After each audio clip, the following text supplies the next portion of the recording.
సార్వత్రిక ఎన్నికలు దగ్గర పడుతున్న కొద్దీ ఆంధ్రప్రదేశ్లో రాజకీయాలు అయితే రసవత్రంగా తయారవుతున్నాయి. అధికారంలోకి ఎవరు వస్తారు, ఎవరు ఎంత మెజారిటీతో గెలుస్తారు, ఏ ఏ స్థానాల్లో ఎవరు గెలిచే అవకాశం ఉంది అంటూ కూడా ఆంధ్రప్రదేశ్ వేదికగా బెట్టింగ్ రాయిళ్ళు అయితే బెట్టింగ్ కాస్తూ ఉన్నారు. కేవలం ఆంధ్రప్రదేశ్కే పరిమితం కాలేదు, హైదరాబాద్లో ఉన్నటువంటి సీమాంధ్రులు కూడా అసలు రాయలసీమలో, ఉత్తరాంధ్రలో, అలాగే కోస్తాంధ్రలో ఎవరు ఎన్ని సీట్లు దక్కించుకోబోతున్నారు, ఎవరు అధికారంలోకి రాబోతున్నారు అనేటువంటి అంశాల మీద బెట్టింగులు కడుతున్నటువంటి నేపథ్యంలో అసలు ఏ అంశాల మీద బెట్టింగులు కడుతున్నారు అనేది ఒకసారి మనం చూసేటువంటి ప్రయత్నం అయితే చేద్దాం. పందెం కోట్లు, ఏపీ ఎన్నికలపై పందెం కాయ్ రాజా కాయ్. ఆంధ్రప్రదేశ్ ఎన్నికలపై జోరుగా బెట్టింగులు. ఆంధ్రప్రదేశ్తో పాటుగా హైదరాబాద్లో వేల కోట్లలో బెట్టింగులు. అసెంబ్లీ ఎన్నికల్లో విజేతపై కాయ్ రాజా కాయ్. కూటమికి 100 స్థానాలకు పైగా సీట్లు వస్తాయని బెట్టింగ్ రాజాల అంచనా. కూటమి విజయం పైన 1కి 10 రెట్లు పందాలు. గోదావరి జిల్లాల్లో కూటమి క్లీన్ స్వీప్ పై జోరుగా పందాలు. వైసీపీ సెకండ్ ఛాన్స్ పైన కొందరి బెట్టింగులు. అభ్యర్థుల మెజారిటీ పైన జోరుగా బెట్టింగులు. పిఠాపురం, మంగళగిరిపై ఎక్కువ మందిలో ఆసక్తి. పవన్, లోకేష్ మెజారిటీ పైన భారీ బెట్టింగులు. కడప ఎంపీ సీటు పైన కోట్లలో పందాలు. అవినాష్ రెడ్డి, షర్మిల గెలుపు ఓటములపై బెట్టింగ్ సర్కిళ్లలో ఉత్కంఠ. పులివెందులలో జగన్ మెజారిటీ భారీగా తగ్గుతుందని అంచనాలు. జగన్ ఆధిక్యంపై భారీ స్థాయిలో పందాలు. సో ఓవరాల్గా చూసుకున్నట్లయితే అసలు జగన్మోహన్ రెడ్డికి ఎంత మెజారిటీ వచ్చే అవకాశం ఉంది, పిఠాపురం అలాగే మంగళగిరిలో లోకేష్ గారికి ఎంత మెజారిటీ వచ్చే అవకాశం ఉంది, అసలు కూటమికి ఎన్ని స్థానాలు వచ్చే అవకాశం ఉంది, ఇలా ఒక్కొక్క అంశం మీద బెట్టింగ్ రాయిళ్ళు అయితే బెట్టింగ్ వేసేందుకు సిద్ధంగా ఉన్నారంటూ కూడా కొన్ని వార్తలు ఇప్పుడు సోషల్ మీడియా వేదికగా చక్కర్లు కొడుతున్నటువంటి నేపథ్యంలో ఈ అంశానికి సంబంధించి మనతో మాట్లాడేందుకు ప్రముఖ రాజకీయ విశ్లేషకులు కిలారు నాగార్జున గారు మనతో ఉన్నారు. సార్తో మాట్లాడు. సార్ నమస్తే. సార్ నమస్తే. సార్, ఆంధ్రప్రదేశ్లో రాజకీయ సమీకరణాలు అయితే రసవత్తరంగా మారుతూ ఉన్నాయి. అసలు ఆంధ్రప్రదేశ్లో ఎవరు అధికారంలోకి వచ్చే అవకాశం ఉంది, ఎవరికి ఎంత మెజారిటీ వచ్చే అవకాశం ఉంది, కూటమికి ఎన్ని స్థానాలు రాబోతున్నాయి, వైసీపీకి ఎన్ని స్థానాలు రాబోతున్నాయి అనే విధంగా కొంతమంది బెట్టింగ్ రాయిళ్ళు అయితే కోట్లలో బెట్టింగ్లు వేస్తూ ఉన్నారు. ఏంటి సార్ అసలు ఆంధ్రప్రదేశ్లో పరిస్థితులు ఏ రకంగా ఉండే అవకాశం ఉంది రానున్న రోజుల్లో అంటే ఏం చెప్తారు? అంటే రాజకీయాలలో గత 10-15 సంవత్సరాలు, ఇంకా చెప్పాలంటే ఒక 10 సంవత్సరాల నుంచి ఈ బెట్టింగ్ సంస్కృతి అనేది బాగా పెరిగిపోయింది, పర్టికులర్గా ఆంధ్రప్రదేశ్లో. ఎందుకంటే మనం ఉభయ గోదావరి జిల్లాలు చూస్తూ ఉంటాం. సంక్రాంతి అప్పుడు కోళ్ల పందాలు ఎగ్జాక్ట్లీ అవి మాత్రమే ఉండేవి ఒకప్పుడు. కానీ ఇప్పుడు ఏంటంటే జనం దగ్గర బాగా డబ్బులు రావటం, దీంట్లో ఈజీ మనీగా వచ్చే అవకాశం ఉండటంతో ప్రతి అంశం ఏది దొరికినా కూడా వాళ్ళు బెట్టింగ్లు కట్టడం అనేటువంటిది ఆనవాయితీ అయిపోయింది. మీరు అన్నట్టుగా వేల కోట్లలో కూడా అసలు అంటే 2 తెలుగు రాష్ట్రాల్లో కూడా ఉభయ గోదావరి జిల్లాల్లో జరిగినంత ఇది ఎక్కడ ఉంది. సో మనం కోడి పందాలు అప్పుడు చూస్తున్నాం, రాష్ట్రమే కాదు అన్ని రాష్ట్రాల నుంచి దేశవ్యాప్తంగా వచ్చి అక్కడ బెట్టింగ్లు పెట్టి ఆడేటువంటి సందర్భాలు ఉన్నాయి.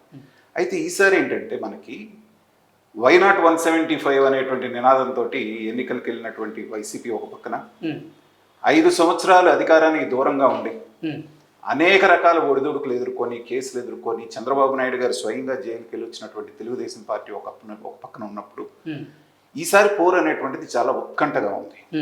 పైగా పోటీ చేసే 3 పార్టీలకు కూడా ఇది జీవన్మరణ సమస్య. ఓడిపోయిన పార్టీ చరిత్రలో మిగలదిక. అది తెలుగుదేశం కావచ్చు, జనసేన కావచ్చు, వైఎస్ఆర్సీపీ కావచ్చు.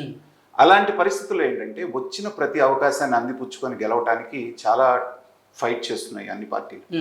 అలాంటి సందర్భంలో ఎలాగైతే మనం రాజకీయ పార్టీలకు తగ్గట్టుగానే మీడియా వర్టికల్గా చీలిపోయి ఎవరికి సంబంధించినటువంటి అనుకూల మీడియా వాళ్ళకి ప్రచారం చేస్తున్నప్పుడు ఈ సర్వేలు కూడా ఏంటంటే ఎవరికి తగ్గ సర్వేలు వాళ్ళకు వస్తున్నాయి.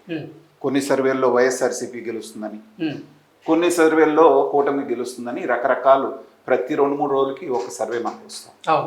అలాగే నేషనల్ లెవెల్లో కనుక తీసుకుంటే మనకి టైమ్స్ నో కనుక తీసుకుంటే 1 సైడెడ్గా వైఎస్ఆర్సీపీ వస్తుందని చెప్తుంది 2-3 సర్వేలు. మిగతా నేషనల్ సర్వేలు అన్నీ కూడా కూటమే వస్తుంది అనేటువంటిది ఓవరాల్గా ప్రివైల్ అయినటువంటి ఇదేంటంటే కొంచెం తెలుగుదేశం వైపు బాగా ఉన్నటువంటి వాళ్ళు ఇది వస్తుంది అనుకుంటున్నారు. వైఎస్ఆర్సీపీ వాళ్ళు ఏంటంటే చాలా ధీమాగా మాకు వస్తుంది, అసలు వైనాట్ కుప్పం అని చెప్పేసి వాడు మాట్లాడు. కాబట్టి ఈ సందర్భంలో ఏంటంటే ఈ కాయ రాజా కాయ బ్యాచ్కి ఇది చాలా మంచి అవకాశం. కాబట్టి ఇప్పుడు మీరు చదివిన దాంట్లోనే కూటమి వైపు 1కి 10 పెడుతున్నారన్నారు, 1:10. That indicates their confidence.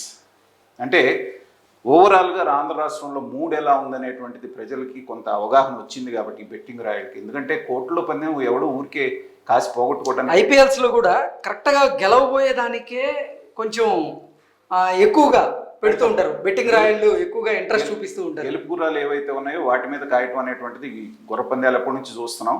అదే ఫార్ములా ఇక్కడ కూడా అప్లై అవుతుంది.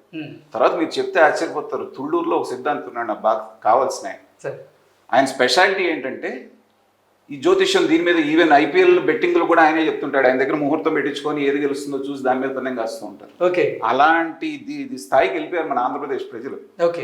కాబట్టి ఏంటంటే అందు వచ్చిన అవకాశం ఏది కూడా వాళ్ళు వదులుకోకుండా, మనం ఎన్ని మాట్లాడినా ఎవరు వస్తారు ఏంటి అనేటువంటిది మన విశ్లేషకులుగా మనం ఎంత చెప్పినా గ్రౌండ్ లెవెల్లో తిరుగుతున్నటువంటి వాళ్ళే బెట్టింగ్లు కాస్తున్నారు. కాబట్టి 1:10లో వాళ్ళు కాస్తున్నారంటేనే వాళ్ళ కాన్ఫిడెన్స్ ఏంటనేది అర్థం అవుతుంది. మొన్నటిదాకా ఏమనుకున్నారు, తెలుగుదేశానికి ఆయన రెబల్ అవుతాడు అనుకున్నారు. సమస్య పోయింది. వాళ్ళు అదే వర్మ గారు వెళ్ళి 1,00,000 మెజార్టీతో గెలిపిస్తానని కంకణం కట్టుకొని తిరుగుతున్నారు. అలాగే నారా లోకేష్ పరిస్థితి మంగళగిరిలో ఎలా ఉందో చూసాం. కాస్తో కూస్తూ అక్కడ పలుకుబడి ఉన్న రామకృష్ణారెడ్డిని తీసి పక్కన పెట్టారు. తర్వాత ఏదో గంజి చిరంజీవి ఆ వీవర్ కమ్యూనిటీ అని ఆయన్ని తీసుకొచ్చారు. ఇప్పుడు ఎవరో ఒక లేడీని తీసుకొచ్చి పెట్టారు. సో ఆవిడెంత ఫైట్ ఇస్తారనేది మనకు తెలుస్తానే ఉంది. కాబట్టి సహజంగానే గెలుపు అనేది కళ్ళ ముందు కనపడుతున్నప్పుడు ఇదే రేషియోలో నడుస్తూ ఉంటాయి పంద్యాలు. అయితే ఏంటంటే ఇది ఒక విష సంస్కృతి మనకి ఉండకూడనటువంటిది. కానీ వాళ్ళ డబ్బులు వాళ్ళ ఇష్టం, మనం చేయగలిగింది ఏం లేదు. కాకపోతే డబ్బులు పోగొట్టుకొని ఎవరు ఆత్మహత్యలు చేసుకోకూడదని మాత్రమే మనం కోరుకోవాలి. ఓకే సార్, ఇంకొకటి చూసుకున్నట్లయితే అసలు జగన్మోహన్ రెడ్డికి గతంలో చూసుకున్నట్లయితే కొంచెం భారీ మెజారిటీ వచ్చేది.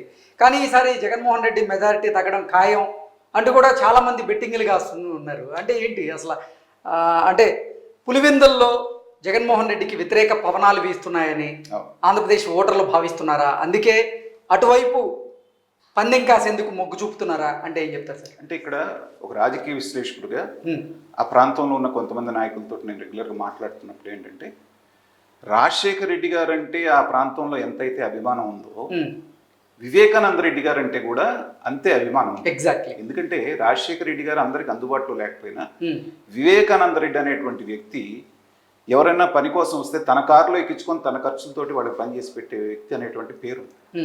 అలాంటి వ్యక్తి అంత దారుణంగా చంపబడ్డప్పుడు, తర్వాత సరైనటువంటి న్యాయం జరగనప్పుడు, ఎవరైతే నిందితులుగా ఉన్నారో వాళ్ళు నీ పక్కన తిప్పుకుంటూ వాళ్ళకి మళ్ళీ టికెట్ ఇచ్చినప్పుడు, నీ చెల్లెళ్ళిద్దరూ బయటకు వచ్చి జరిగినటువంటి అన్యాయాన్ని పోసగుచ్చినట్టు చెప్తున్నప్పుడు ఏంటంటే సహజంగానే తగ్గకుండా ఎలా ఉంటుంది? వాళ్ళు ఎక్స్ప్రెస్ చేస్తున్నారు, మా సామాజిక వర్గంలోనే మీ ప్రపంచానికంతా వివేకానంద రెడ్డిని ఎవరు చంపారనేది సిబిఐ వచ్చినాక తెలిసిందండి. జరిగిన వారం రోజులకే మాకు తెలిసి ఎవరు చేశారు ఈ కార్యక్రమం అంతా అని చెప్పి వాళ్ళు చెప్తున్నారు. కాబట్టి ఏంటంటే తప్పనిసరిగా దాని ఇంపాక్ట్ అనేటువంటిది అవినాష్ రెడ్డి విజయ అవకాశాల మీద ఉంటుంది, అలాగే జగన్మోహన్ రెడ్డి గారి మెజారిటీ మీద కూడా ఉంటుంది. Okay sir, thank you so much.